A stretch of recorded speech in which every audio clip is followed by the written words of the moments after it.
And I think that having those types of conversations is even more important than ever, given the times that we're living through right now, given what we're seeing with the Trump administration and this attempted authoritarian takeover. I really think that there's a sense of urgency about coming together, about having a collective conversation about how we can galvanize and work against this administration. Hey, everybody. Welcome to Duke's Download, my new podcast.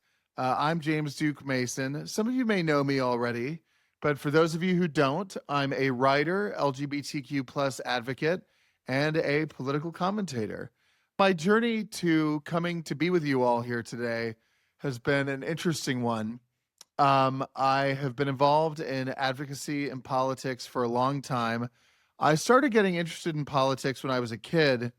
My dad actually worked in politics, although he worked on the other side of the aisle. He actually worked in the Reagan administration. But I always had an interest in politics because of him and because of his service in the government.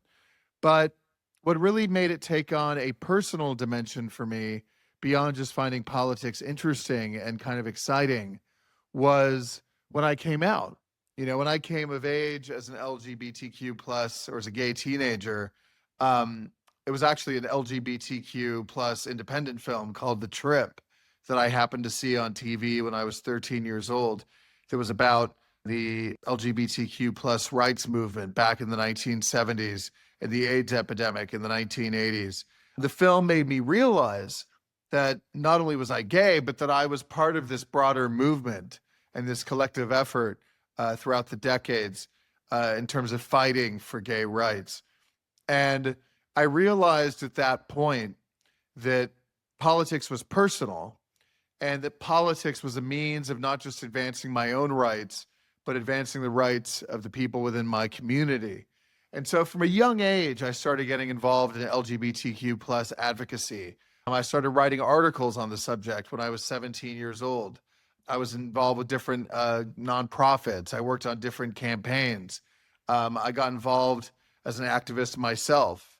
There are a bunch of different advocacy efforts that I was a part of relating to the boycott of the Dorchester collection, the Beverly Hills Hotel, that I was a leader on, and worked with people like Cleve Jones, who was a renowned activist in his own right, and worked with Harvey Milk, which was one of the most surreal experiences of my life. I got to work with him.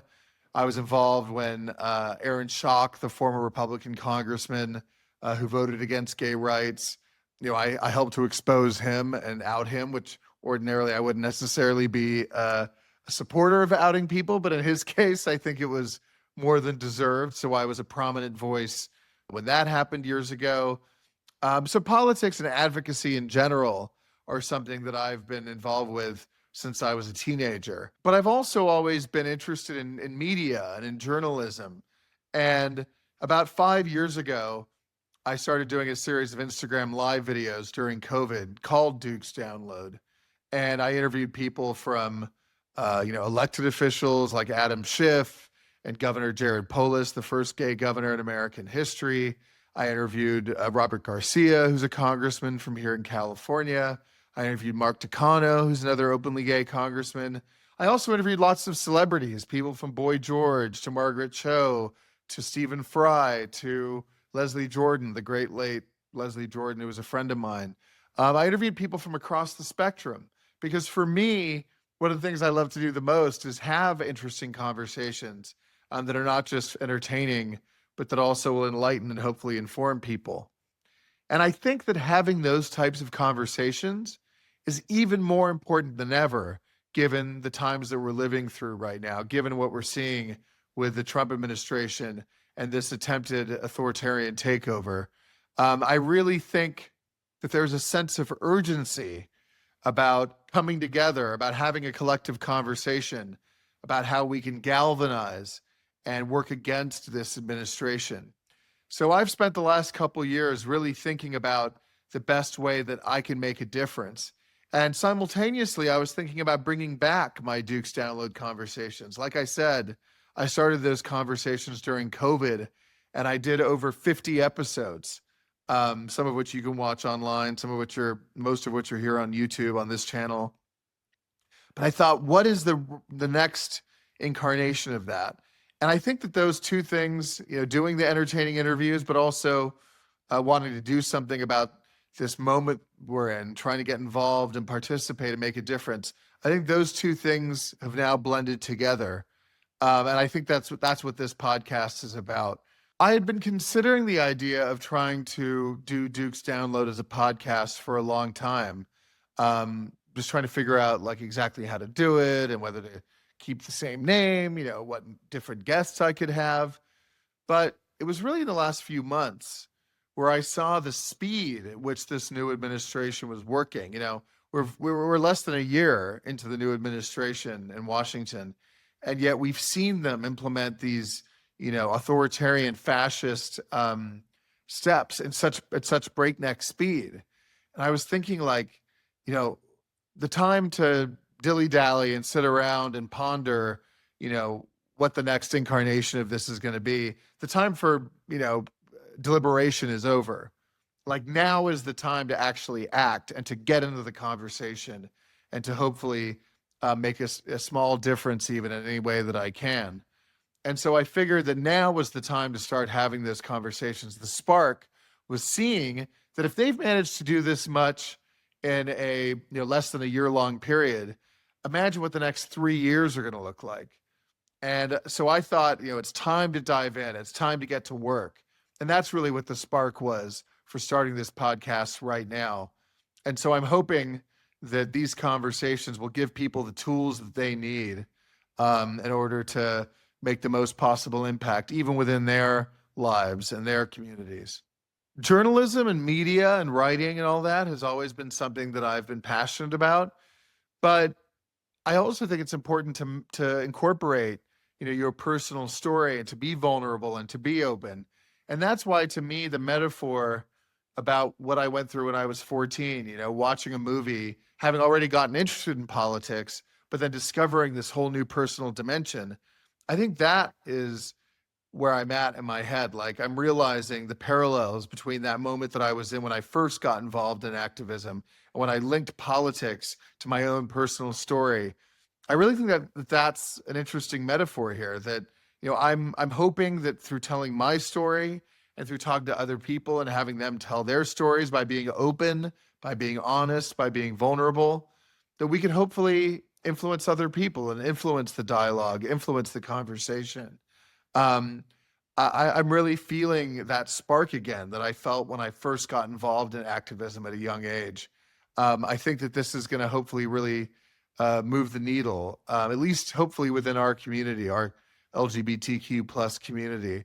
I'm feeling fired up. I'm feeling pumped up, and I'm ready to go. I think what makes this podcast different from other podcasts is, I'm a multifaceted guy. I mean, yes, politics is my main interest, I would say, but I'm a big consumer of film and TV. Obviously, some of you may not know, but my mother is a musician, Belinda Carlisle from the Go-Go's. My grandfather, James Mason, was an actor back in the 50s and 60s. So I've grown up in entertainment, and I see and I've seen the power of media and entertainment to make a difference in our culture. So for me, this isn't just going to be a podcast that's exclusive to politics. We're going to talk to people in, entertainment, actors, writers, musicians, people of all different kinds, because I think it's important to explore all the different ways that you can make an impact. So I think you're going to see a unique blend here of different realms that you may not see on other podcasts that focus on one genre or one realm or the other. I hope people know, because I think sometimes, I know calling yourself an activist, as I sometimes have, can sound a little highfalutin, oh, I'm this serious person. And I can understand why people might assume, that I take myself a little bit seriously. But the truth is that, I love to have fun and I love to laugh. I love to have a fun, casual, in-depth conversation. I try not to follow a formula or a set of questions. I really want to delve in deep and really talk to people on a human level. And yes, inform, yes, educate, yes, galvanize people to action, but also have a great time. And that's what this is going to be about. Um, I think it's important to have a good time, even with all the obstacles and all the dark things that we're seeing in our country right now. I think having, part of hope is being optimistic. And, if you're feeling, too serious and too down in the dumps all the time, you're not going to have a good time. You're not going to feel energized. So I think it's important to smile, to laugh, to have a good time through this process. And that's what I'm planning to do. In a nutshell, I would say the vibe of this podcast is politics meets pop culture, and having a good time while we're at it. I think the two are so, especially now, for better or worse, those two things could not be more interconnected. And so for me, it's going to be freewheeling, it's going to be open, it's going to be honest, it's going to be authentic. But I think we're going to have some really valuable conversations here. And I'm just excited to get at it. Yes, this podcast is going to focus mainly on LGBTQ plus stuff. That's been my area of focus as an activist, as an advocate, as a writer, as a commentator. Just in politics, my focus has always been on gay rights and the gay community. But the truth is that we may end up having people who are not necessarily, in that particular, niche. We may have people who are allies or people who, come from other worlds or talk about different kinds of issues. But I think ultimately it's going to have the same goal, which is to contribute to informing people, educating people, and giving them the tools that they need to make a positive impact in the country and in the world around them. Thank you so much for joining us for this intro episode. I hope you'll follow along with us on this journey. I hope you'll check into every episode every Wednesday, and I hope you'll follow us at James Duke Mason on Instagram and Facebook. And if you have any questions, you can always email us at questions@dukesdownload.com.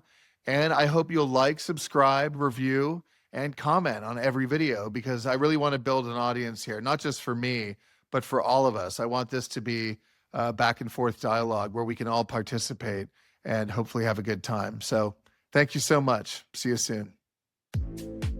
Thank you for joining me today on Duke's Download. This podcast is part of Pride House Media, hosted by me, Duke Mason, and produced and edited by Josh Rosenzweig. Original music composed by Nell Balaban. If you enjoyed this episode, please subscribe wherever you listen to podcasts. And while you're there, leave us a rating and review. It really helps others to discover the show. I'd love to stay connected with you, so join the conversation by following me at James Duke Mason on Instagram and X, or by emailing me at questions@dukesdownload.com.